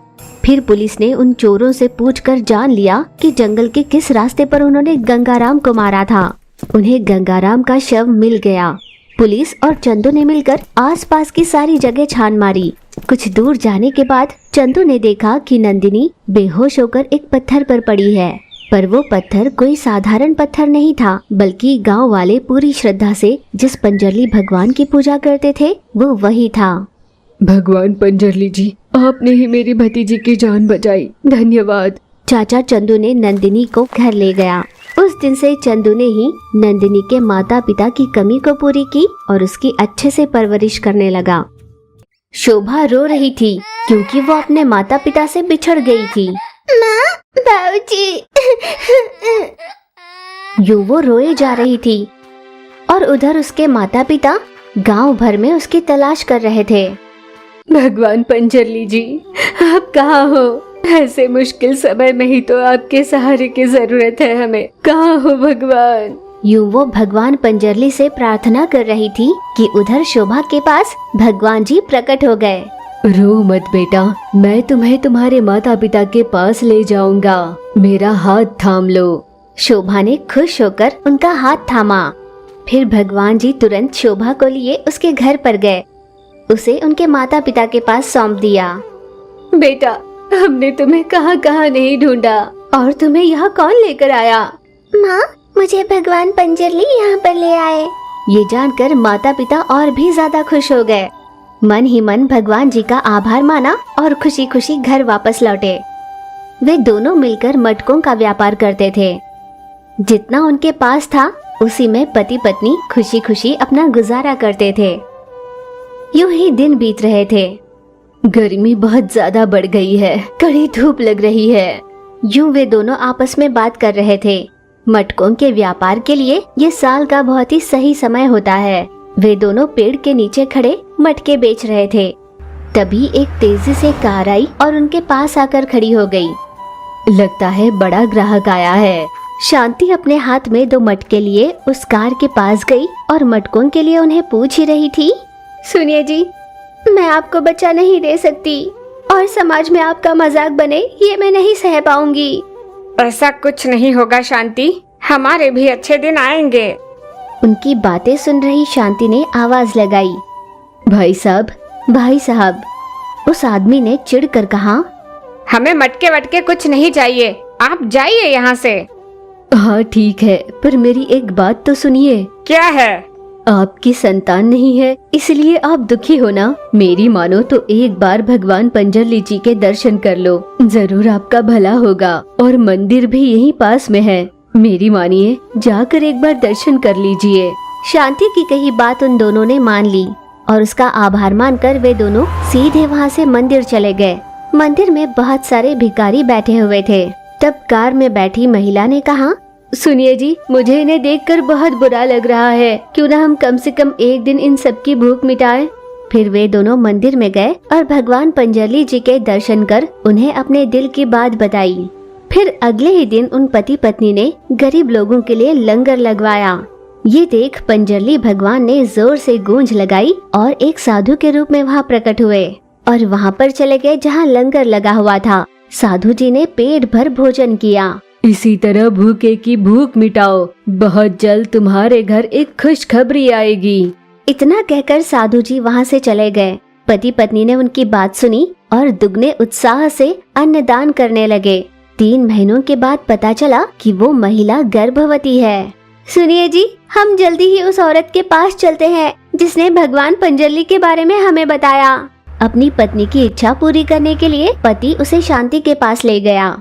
शांति भी बहुत खुश हो गई। आपने बहुत अच्छी खबर सुनाई है, अब आपकी जिंदगी खुशियों से भर जाएगी। साल भर के अंदर ही उनके घर जुड़वा बच्चों ने जन्म लिया। माता पिता खुश होकर अपने बच्चों को लिए भगवान पंजरली के दर्शन कराने ले गए। भगवान पंजरली, हमारे बच्चे आप ही की देन है, ये आपकी कृपा से ही हुआ है। अब इनका नामकरण भी आप ही करिए भगवान। दिल से उन्हें पुकारा और भगवान जी प्रकट हो गए। उन्होंने स्वयं उन बच्चों का नाम रखा। उन्हें आशीर्वाद देकर वे चले गए।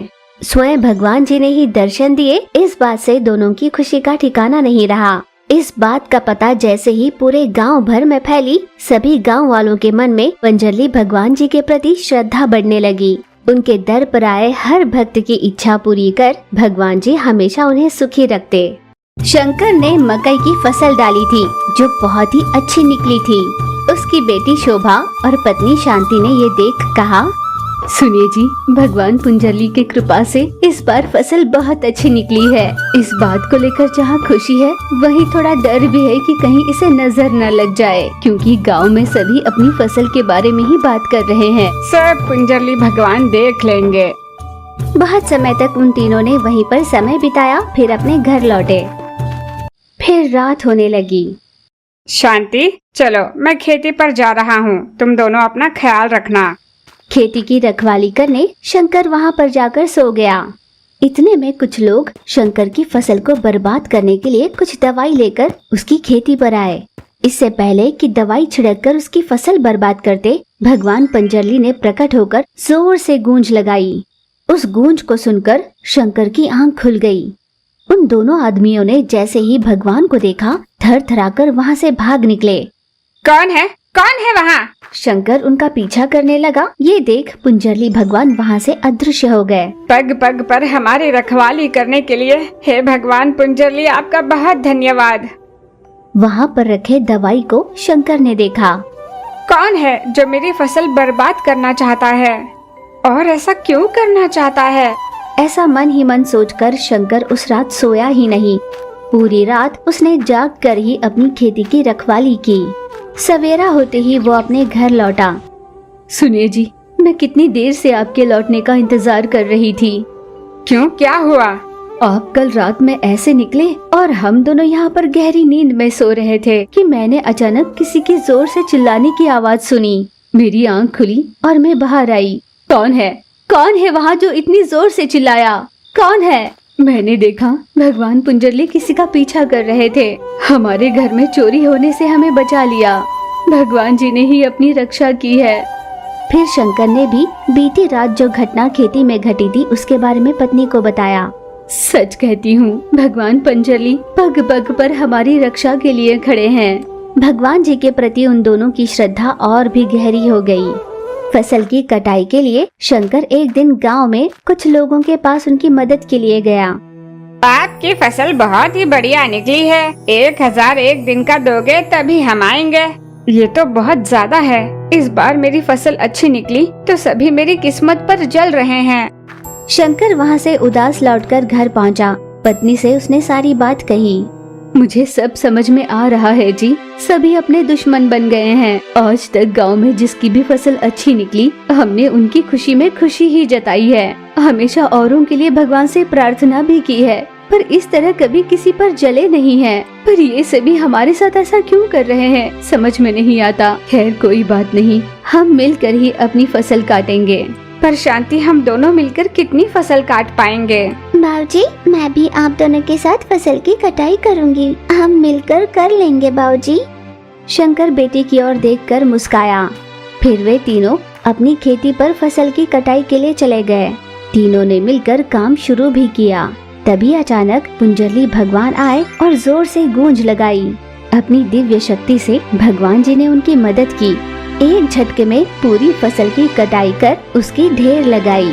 शंकर, शांति और शोभा ने जैसे ही ये देखा, वे चौंक उठे। भगवान पंजरली वहाँ से गायब हो गए। अपनी फसल को बेचकर शंकर ने खूब सारे पैसे कमाए और उन पैसों से कई गरीबों की मदद भी की। उनकी नेकी को देख भगवान पंजरली भी हमेशा उनका साथ देते। वो परिवार भी भगवान पंजरली पर पूरी श्रद्धा रख नेकी से काम करते जाते और खुशहाली से रहते। धुआंधार बरसात हो रही थी। गांव के सभी लोग अपने अपने घर पहुंच चुके थे, पर शोभा नाम की एक नन्ही सी लड़की के पास घर बार कुछ नहीं था और ना ही कोई उसका अपना था। उसे जो भी खाने के लिए मिलता उससे पेट भरकर वो अपनी अकेली जिंदगी जी रही थी। इतने में जोर से गूंजने की आवाज आई। वो किसी और की नहीं बल्कि भगवान पंजर की आवाज थी। वो तुरंत उस लड़की के पास प्रकट हुए और अपने दोनों हाथों को उसके सर पर रखा, जिससे वो भीगे ना। लड़की भगवान पंजर की ओर देखे जा रही थी और भगवान भी उसे देखकर मुस्कुरा रहे थे। कुछ देर के बाद बरसात थम गई। मेरे माँ बाप जी नहीं हैं। मैंने हमेशा आपकी ही पूजा की है। आप पग पग पर मेरी सहायता करते आ रहे हैं, पर मेरी आपसे एक ही शिकायत है, आपने क्यों मेरे माँ बाप जी को मुझसे दूर कर दिया? यूं जब उस लड़की ने पूछा तो भगवान पंजरली जोर से गूंज लगाई। डरो मत बेटा, सृष्टि में जो भी होता है उसके पीछे एक कारण होता है। जिसने धरती पर जन्म लिया उसकी मृत्यु निश्चित होती है। आगे पीछे हर किसी को यहाँ से जाना ही है, पर अगर ये मान लिया जाए कि जो भी होता है भले के लिए होता है तो जिंदगी सरल हो जाती है। लड़की चुपचाप खड़ी देखे जा रही थी। तुम्हें चिंता करने की कोई जरूरत नहीं। अब तक तुमने जितने भी दुख सहे वो आगे नहीं रहेंगे। तुम्हें एक बहुत ही अच्छी जिंदगी मिलेगी। इतना कहकर वे चले गए। उस लड़की की समझ में कुछ नहीं आया। एक कार आई और सीधे उस लड़की के सामने खड़ी हो गई। कार से पति पत्नी उतरे और लड़की की ओर देखने लगे। पत्नी ने पति से कहा, सुनिए जी, भगवान पंजरली इसी लड़की के बारे में बताया ना? देखो कितनी प्यारी है ये। मैंने सपने में इसी लड़की को देखा था, इन्हीं कपड़ों में थी। भगवान कांतारा ने जो कहा वही हो रहा है। और देखा आपने, भगवान पंजरली जी के मंदिर के सामने ही ये लड़की हमें मिली। कपड़ों का रंग भी वही है। सब भगवान की लीला है। वो औरत बहुत खुश होते हुए ये कह रही थी। हाँ, तुम सही कह रही हो। उनकी बातें सुन लड़की की समझ में कुछ नहीं आ रहा था।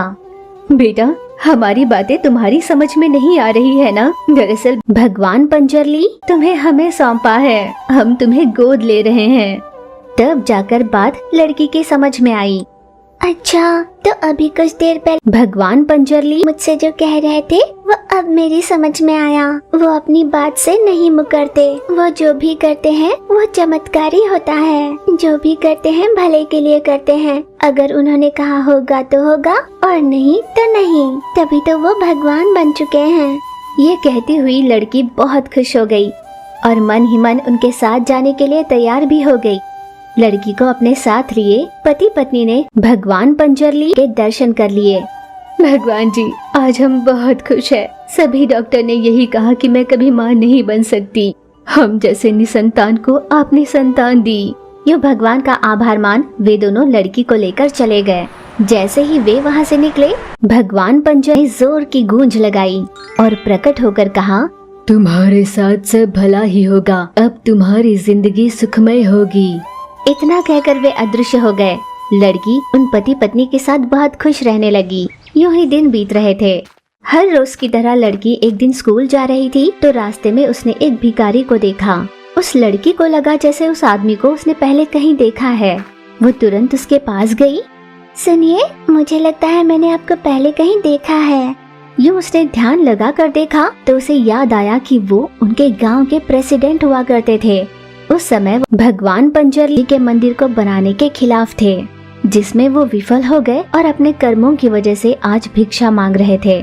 उस लड़की को देखते ही, बेटा, मैंने भगवान पंजरली के प्रति अश्रद्धा दिखाई, जिसकी वजह से आज मेरा ये हाल है। मेरा घर जायदाद सब खत्म हुआ। मेरी पत्नी और बच्चों ने मुझे छोड़ दिया। मैं यहाँ आ गया। उसकी आंखें भर आई। भगवान हम पर नाराज नहीं रह सकते। आप भगवान पंजरली से प्रार्थना कीजिए, वो आपकी मदद जरूर करेंगे। आप अपने सभी पापों को उनके सामने स्वीकार लो, वो आपको जरूर क्षमा करेंगे। यूं जब उस लड़की ने कहा तो प्रेसिडेंट ने भी उसकी बात मानी और तुरंत ही भगवान पंजरली के मंदिर जाकर प्रार्थना करने लगा। फिर तो चमत्कार पर चमत्कार होने लगे। जिन लोगों ने प्रेसिडेंट को पैसे देने थे वो उन्हें ढूंढ ढूंढ कर उनके पास आकर पैसे देने लगे। उसकी एक नई जिंदगी ही शुरू हो गई। उन पैसों से उन्होंने खुद का व्यापार शुरू किया। धीरे धीरे उसका व्यापार बहुत अच्छे से चलने लगा। पत्नी और उसका बेटा उसके घर वापस लौट आए। एक के बाद एक हो रहे चमत्कारों को देख, भगवान जी, ये सब आपकी ही लीला है जो आपने मुझे एक नई जिंदगी दे दी। आपका कोटि कोटि धन्यवाद। यूं भगवान पंजरली का आभार माना। भगवान जी भी बहुत प्रसन्न हो गए। इस तरह भगवान से हुई कृपा के चलते वो परिवार फिर से खुशहाल हो गया। चंदनपुर नाम का गांव बहुत ही सुंदर था। उस गांव के रहने वाले सभी गांववासी अपने अपने काम कर बहुत खुश रहा करते थे। उस गांव में श्याम और शारदा नाम के पति पत्नी रहते थे। जिनकी एक बेटी थी शोभा। शोभा हर रोज स्कूल जाया करती और माता पिता मजदूरी के काम पर। शोभा में भक्ति भाव बहुत ज्यादा थे। वो भगवान पंजरली परम भक्त थी। वो हर रोज स्कूल जाने से पहले भगवान पंजरली के दर्शन करने मंदिर जाती और उनसे कहती, भगवान जी आप हमें सदा खुश रखना, हमारे इस पूरे गांव को आनंदमयी रखना। हम सभी गांव वाले आपकी ही पूजा करते हैं, हमें हर मुसीबत से दूर रखना। यूँ शोभा हर दिन केवल खुद के लिए नहीं बल्कि अपने परिवार और पूरे गांव के खुशी की कामना करती थी। यूँ ही दिन गुजर रहे थे, पर एक दिन अचानक शोभा की तबीयत खराब होने की वजह से वो स्कूल से घर वापस लौटी। पर घर पर कोई नहीं था जो उसे दवाई देता या उसे सहलाने के लिए उसके पास होता। वो अपने आराध्य भगवान पंजरली स्मरण करते करते सो गई। तभी भगवान पंजरली प्रकट हुए और अपना हाथ फेर कर शोभा के ज्वर को बिल्कुल कम कर दिया और वहाँ से गायब हो गए। शोभा ने जैसे ही आंखें खोल कर देखा, उसे वहाँ कोई दिखाई नहीं दिया। मैंने किसी का स्पर्श महसूस किया, कितना अपनापन था उसमें। किसने मुझे छुआ होगा? ना जाने किसने मुझे छुआ, पर मुझ में अचानक से ताकत आ गई और मेरा बुखार भी कम हो गया। शोभा मन ही मन बहुत खुश हो रही थी। कुछ देर बाद उसके माता पिता जब घर लौटे तो शोभा ने उन्हें सारी बात बताई। माता पिता ने उसकी बात सुनकर कहा, बेटा हो न हो जरूर भगवान पंजरली की ही लीला होगी, उन्होंने ही तुम्हें ठीक किया होगा। तुम्हारी कही बात सुनकर मुझे बहुत खुशी हुई है। शोभा भी ये सोच सोच कर बहुत खुश हो रही थी। यूं ही दिन बीत रहे थे। एक दिन शोभा गहरी नींद में थी तो उसे ऐसे लगा जैसे भगवान पंजरली और जोर से गूंज कर चले गए। शोभा झट से नींद से जागी और चारों ओर देखने लगी। भगवान पंजरली कहीं दिखाई नहीं दिए। पिछले 3 दिनों से भगवान पंजरली बार बार मुझे दिखाई दे रहे हैं। लगता है जैसे मुझसे कुछ कहना चाहते हैं। मुझे मंदिर जाकर उन्हीं से पूछकर पता करना होगा। शोभा घर से मंदिर जाने के लिए निकली, पर रास्ते में भगवान पंजरली प्रकट हुए और जोर से चिल्लाए। शोभा ने रुककर पलट कर देखा और हाथ जोड़कर कहा, भगवान जी मुझे आपके दर्शन लाभ करवाने के लिए आपका बहुत आभार। मैं समझ गई कि आप मुझसे कुछ कहना चाहते हो। भगवान जी आपका मुझसे क्या कहना है? जो भी पूरी श्रद्धा के साथ मेरी पूजा करता है उन सभी से मैं यही कह रहा हूँ, इस गांव पर बहुत बड़ी विपदा आने वाली है। तुरंत तुम सभी गांव वाले इस गांव को छोड़कर चले जाओ। ठीक है भगवान जी, अब ये जरूरी नहीं है कि गांव वाले इस बात पर यकीन करेंगे या नहीं, पर मैं तो अपनी तरफ से गांव वालों को ये बात जरूर बताऊंगी। सबका कल्याण हो। भगवान पंजरली वहाँ से चले गए। अगले दिन शोभा ने अपने माता पिता से वही बात कही। जिन जिन लोगों को भगवान पंजरली दर्शन देकर कहा था, वे सभी गांव में इकट्ठा होकर बात करने लगे। उन सभी ने गांव वालों से कहा कि भगवान पंजरली उन्हें दर्शन दिए और कहा कि उस गांव पर विपदा आने वाली है। जहां कई गांव वालों ने इस बात पर भरोसा किया, वहीं कई ऐसे भी थे जो उनकी बात सुन हंस पड़े। आए बड़े, भगवान ने इन्हें दर्शन दिए और गांव छोड़ने के लिए कहा। उस बात को अनसुना करने वाले भी बहुत थे। उस गांव को छोड़कर चले जाने वाले भी थे, तो कुछ ऐसे भी थे जो इस बात पर अविश्वास कर वहीं रह रहे थे। कुछ दिन बीते। अचानक उस गांव में भयंकर भूकंप आ गया। सभी गांव वाले अपने घरों के मलबों के नीचे दबकर मदद की गुहार लगाकर छटपटा रहे थे। तब गांव वालों को भगवान पंजरली का कहा हुआ सच लगा।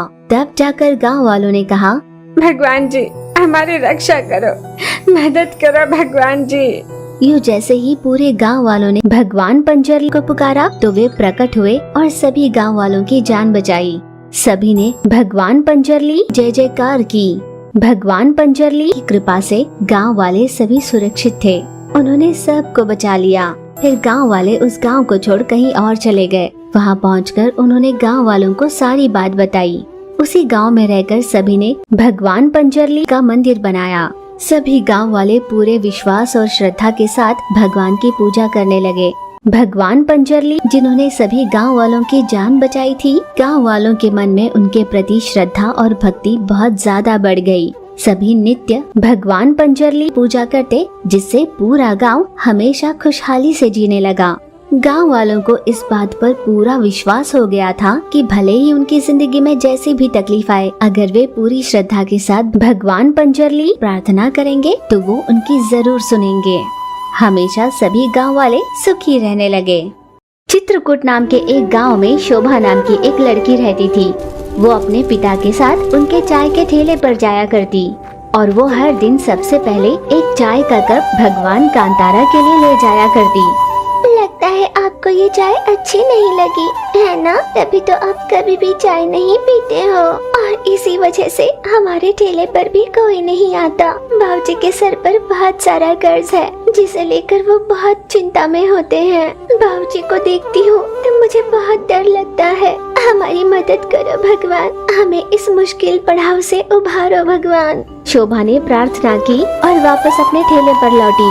पिता यूं ही खाली बैठे हुए थे। क्या हुआ बाबूजी, कोई ग्राहक नहीं आया? बेटा, जहाँ इतने बड़े बड़े होटल हो वहाँ भला कोई ऐसे छोटे से ठेले पर क्यों आएगा? बेटा, मुझे लगता है अभी हमें ये ठेला बंद ही करना होगा, इससे कोई फायदा नहीं हो रहा। नहीं बाबूजी, भगवान कांतारा ने कईयों की मदद की है और मुझे पूरा विश्वास है कि वो हमारी भी मदद करेंगे। ठीक है बेटा।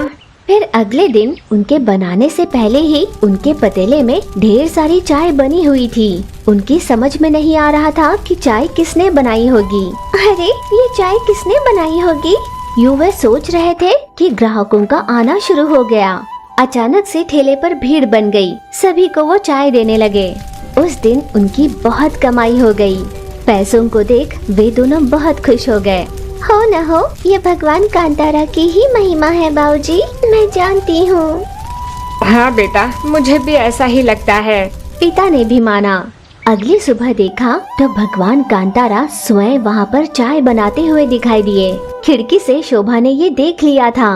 बाबूजी, जल्दी चलिए ना, देखिए स्वयं भगवान कांतारा हमारी मदद के लिए आए हैं। अपनी किस्मत बदलने के लिए स्वयं कांतारा भगवान चाय बना रहे हैं। सच्चाई जानकर वे दोनों बहुत खुश हो गए। उन दोनों ने भगवान कांतारा से कई मन्नतें मांग ली। देखते ही देखते उनके ठेले की बहुत प्रगति हो गई। उन्होंने अपने टी स्टॉल को भी और भी बढ़ाया। फिर ऐसे में एक दिन शोभा भगवान कांतारा के मंदिर गई। भगवान जी, आपकी की मदद को मैं कभी नहीं भूलूंगी। मेरे पिता तो जिंदगी से ही हारने लगे थे, पर आपकी वजह से उन्हें जीने की फिर से उम्मीद मिली है। आप ही ने मुझे लावारिस बनने से बचा लिया भगवान, बस एक बार अपने दर्शन करवा दो। तब भगवान कांतारा प्रकट हो गए। बेटा, मैंने सिर्फ तुम्हारी सहायता नहीं की है, बल्कि इस विश्वास के साथ की है कि तुम अपनी तरह मेहनत करने वालों की मदद करोगे। दुनिया में ऐसे कई लोग हैं जिन्हें दिन में एक समय का भी भोजन नहीं मिल पाता। मैंने तुम्हें अष्ट ऐश्वर्य इसी उम्मीद से दी है कि तुम ऐसे बेसहाराओं की मदद कर पाओ। इस वैभव का तुम अकेले ही अनुभव करना चाहते हो या औरों की मदद भी करोगे, ये तुम्हें तय करना है। जरूर भगवान जी, जैसा आपने कहा हम औरों की मदद जरूर करेंगे। यूं उसने हाथ जोड़कर उनसे आशीर्वाद लिया और वहाँ से चली गई। वही बात शोभा ने अपने पिता से कही। गरीबों की सहायता करने वाली बात की। हम ऐसा जरूर करेंगे। उस दिन से उन्होंने हर दोपहर 12 बजे के समय मुफ्त में खाना बांटने का काम शुरू किया, वो भी भगवान कांतारा के नाम पर। अपने टी स्टॉल का भी उन्होंने नाम कांतारा ही रखा। सैकड़ों लोग उनके पास आकर दिन में कम से कम एक बार भरपेट भोजन करने लगे।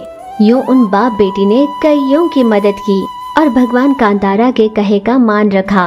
उन्होंने गांव में घूम घूम कर सभी को भगवान कांतारा की महिमाओं के बारे में बताया और कहा कि उनकी इच्छाओं को भगवान पूरा करते हैं।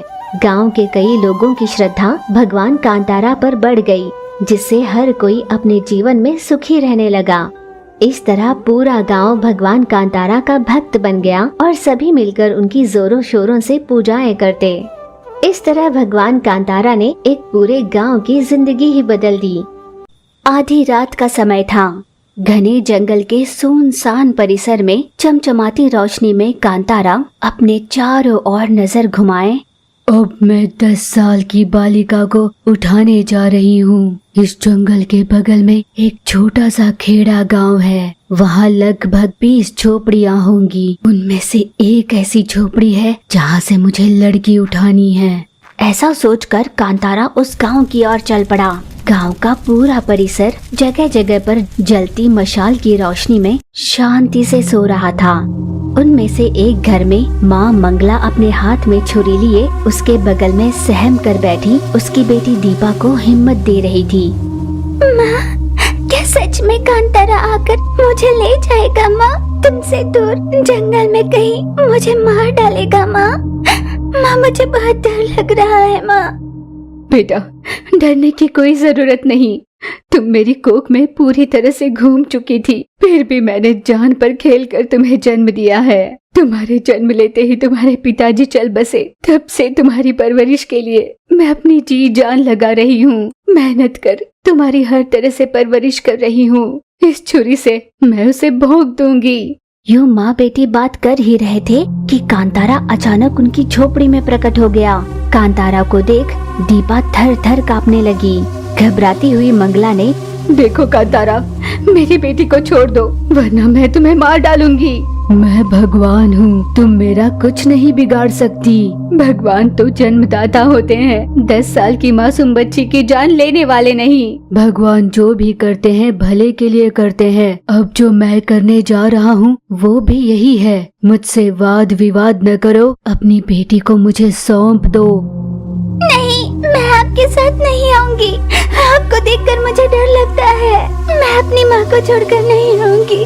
मेरी माँ के साथ रहूंगी। कांतारा बहुत ज्यादा भड़क गया और उसने जोर से चिल्लाया, जिससे मंगला दीपा के साथ उनका घर और पूरा गांव दहल गया। कांतारा ने दीपा का हाथ पकड़कर उसे छीना और जंगल की ओर चल पड़ा। मंगला बस देखती रह गई, कुछ नहीं कर पाई। ठीक उसी रात मंगला के घर गंगा नाम का एक डाकू आया। घर पर मंगला के अलावा और कोई नहीं दिखाई दे रहा था। कहाँ है तुम्हारी बेटी दीपा? जमींदार ने उसे बुलवाया है। क्या इतनी रात गए? जमींदार ने मेरी बेटी को क्यों बुलवाया? जमीन हमारी, झोपड़ी हमारी, गांव हमारा कहेगी तो कौन चुप रहेगा? यूं आधी रात के समय ले जाकर उसे मार ही डालेंगे ना। पर मेरी बेटी है कहाँ? कांतारा उसे लेकर चला गया। क्या कहा? कांतारा तुम्हारी बेटी को लेकर चला गया? सुभाष ने आज तो कांतारा का भेष नहीं पहना। चुपचाप बताओ कहाँ है तुम्हारी बेटी? भला सुभाष कांतारा का भेष क्यों पहनेगा? जो भी जमींदार के खिलाफ जाता है उसे वो कांतारा के रूप में आकर धमका कर घने जंगल में ले जाता है और मार देता है। इस बात से अनजान इन झोपड़ियों में रहने वाले मासूम लोग कांतारा को कोई भगवान नहीं बल्कि जान लेने वाला राक्षस समझ बैठे हैं। असली राक्षस तो जमींदार ही है। मेरी समझ में कुछ नहीं आ रहा। मैं सच कह रही हूँ, कांतारा मेरी बेटी को लेकर चला गया। गंगा को उसकी बात पर भरोसा नहीं हुआ तो उसने सारा घर छान मारा। जब इस बात की पुष्टि हो गई कि दीपा नहीं है, वो वहाँ से लौट गया। जंगल के एक सुनसान परिसर में कांतारा दीपा को लिए चारों ओर आग के बीच खड़ा था। देखते ही देखते पूरा जंगल एक नंदन वन की तरह सुंदरमय हो गया। जानवर और पक्षियों के साथ जंगल मनोरम हो रहा था। घबराने की जरूरत नहीं बेटा, मैं तुम्हारी रक्षा के लिए तुम्हें यहाँ ले आया हूँ। अगर आप भगवान हो तो आप मुझे ऐसे ही बचा सकते थे ना। इस तरह मुझे लेकर आने की क्या जरूरत थी? कुछ ऐसी विपरीत परिस्थितियाँ आ जाती है जिससे भगवान भी अपनी शक्तियों का इस्तेमाल नहीं कर पाते।